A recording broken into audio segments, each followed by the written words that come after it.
No, va bene, si chiama Chapeau de Gironville ed è un anonimo francese del Seicento che ha scritto questa poesia che è diventata il manifesto degli artisti di Stato. Contento della mia sorte, io dichiaro che i miei simili, i ciarlatani, i pagliacci, i saltimbanchi, se così li volete chiamare, sono tra gli uomini i più liberi, i più felici e anche i più nobili. Ogni uomo su questa terra dipende da un altro uomo o da un gruppo di persone.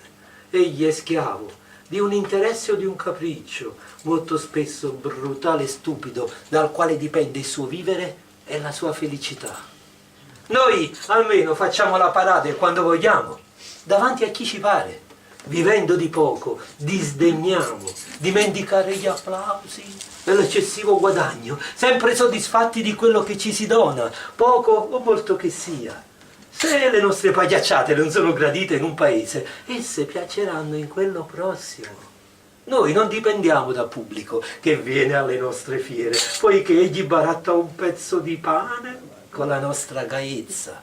E non è a lui che dobbiamo il nostro bene più caro, la libera vita errante.